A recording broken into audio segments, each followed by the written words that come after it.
Love is the most addictive state in the world, okay? Guys kill themselves for love and they kill other people. Every day in the news, you'll read about some guy killing himself over a girl, or killing a girl that he got cheating, or killing his ex-wife for leaving him, etc., etc. It is the most addictive state in the world.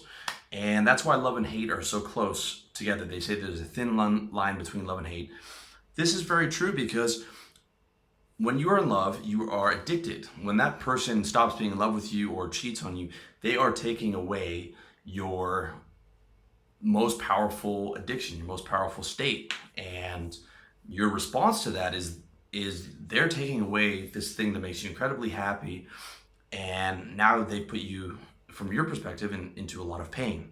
And your response is rage, dependent on how much pain they put you in, which is dependent on how much you love that person, which is dependent on how addicted you are. The more you love, the more addicted to that thing you will be. Now, whether it's girls or money or drugs or whatever it is, when that's taken away from you, you become very angry because someone is taking away your major addiction. Just like if you try and take away a heroin needle from a heroin addict, when he's not ready to quit, he is going to be enraged at you. He's going to be enraged that you've taken away his fix, all right? That's why there's, you see these interventions or whatever, and so many people react in rage because their family is trying to come together and take away the one thing that they truly love, whether it's alcohol or heroin or whatever, all right? So love is super addictive. Also, love is conditional, okay? Your mom, when you're growing up, if you have a good mom, she'll tell you, I love you no matter what. But this is not true, okay? When your mom is screaming at you to clean up your room, she's not loving you at that particular time. You can't feel love and hate at the same time. She might love you a lot of the time, but there are times where she absolutely is annoyed with you or hates you or any number of other feelings that aren't love, okay? And the love from your mother is the closest you'll get to conditional, or to unconditional, but it's not unconditional. If you live a lifestyle that she hates or that she totally disapproves of, she's not going to love you the same as she would if you lived a lifestyle that she did approve of, okay? And that's the closest you get to unconditional. When we come to the girlfriend situation, that's even less or even more conditional, okay? Love is transient and it's very conditional. When you stop adding value to that girl, she is done. Her love for you is done. Doesn't matter if you married her and paid for everything. When you no longer have the ability to make her happy, she doesn't love you anymore. When you're fighting all the time and you're not having sex, or you're in a shit marriage, that love is gone. It's conditional. It doesn't matter that she vowed to be with you forever and love you forever. It doesn't matter.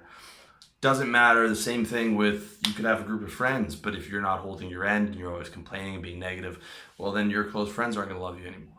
All right? That's how it goes. People only love you as much as the value you provide. All right? They only love you as much as the value you provide. When you stop providing that value, and their love for you is gone. That's how it works in the world. Love is transient, it's conditional, it's an emotional state, and it's very, very unstable, right? This is why marriage in 2017 is such a dangerous proposition, because you're basing it on, it's no longer based on this sort of, contract between two families. It's based on two people's emotions, and that's why half of marriages end in divorce, because love is a very, very fucking conditional thing. It's a very strong emotion, which means that it's not stable. It's very unstable, and it's something that's very difficult to base a life off of. All right. So that's it. Love's conditional. The next thing you need to understand about love is that love applies to everything. Okay, it's not just to a girl. It's whatever. Some guys love pizza more than they love their wives, and drug addicts love. A heroin addict loves heroin more than everything else in his life, including his family, including even life itself, because he'll take a shot of heroin and take too much and kill himself because he valued getting high more than being alive. Heroin addict will sacrifice everything in his life because he loves heroin so much. A guy will run into a battlefield because he loves his country so much and risk death or actually die. A mother will run into a burning building to save her child. Okay, love applies to every single thing that you love, and it doesn't matter if it's food or cigarettes or alcohol or drugs or women. It applies to everything because it's a feeling, right? It's a feeling that you choose to attach to something. So you can choose to attach it to a girl. You can choose to attach it to, you love meditation, you love exercise, you love drugs, you love whatever your thing is. You're choosing to attach it to that particular thing. But the feeling always comes from you, okay? And I'm serious when I say that you can love. Some guys will love a pizza more than their girlfriend. If the relationship is going badly, they can love. The high point of their week is when the wife and kids are out and they can have a pizza and a beer and not have to answer emails from work. They can love that more than their wife and their family, or the opposite. Wife and family is the highest point of that person's life. It doesn't matter.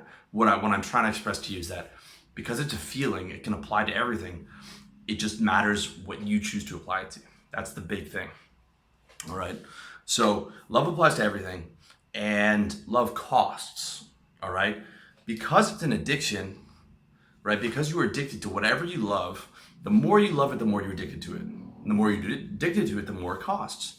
And that cost could be time, it could be money, it could be at the expense of your dignity. Like, let's say you love a girl who doesn't love you back, and it costs to get, it costs to maintain, and it costs when it's taken away. When that girl's taken away from you, or the drugs are taken away from you, or alcohol's taken away from you. Believe me, it costs. Or during the time that you're in a relationship or on drugs or an alcoholic, it could cost you, your friendships. It could cost you your business. It could cost you any number of things. All right. The more you like it, the more addicted you are, which means the less in control you're going to be, and the more it's going to cost you in some ways. In certain ways, it is going to cost you. There is nothing in the world that comes without a cost. Okay. You can have all the fame and the money in the world, but that still comes with the cost of now all these people have not just positive opinions about you, but negative opinions about you. And you have all this money, but now everyone's coming out of the woodwork to try to get your money. So everything comes with a cost, and love is included with the cost. And a lot of the times love can cost you everything. It could cost you your business. It could cost you your mental state. It could cost you your fucking life, right? If you love the wrong girl who kills you, or you kill yourself over her, whatever. Millions and millions of stories of that happening. Love costs. All right. So to recap, all right, love is an emotion. It exists, but it's transient. It's super addictive. It's super conditional. It's super unstable, and applies to every single thing in your life. And it fucking costs. Okay. So I hope you guys are, with those definitions that I broke down, I hope you guys are getting how fucking serious this is, okay? How serious love is. It's what you do everything for, okay? So this is very, very fucking serious. And if you underestimate that, oh my God, bad news. I can't tell you how many guys and emails I've got of guys who are fucked up over girls. In fact, I think over the last 5 years of doing RLD, the number one problem that guys come to me with is being fucked up over a girl. Or you almost always it's in love with the wrong girl. That's the biggest problem that most guys have. All right.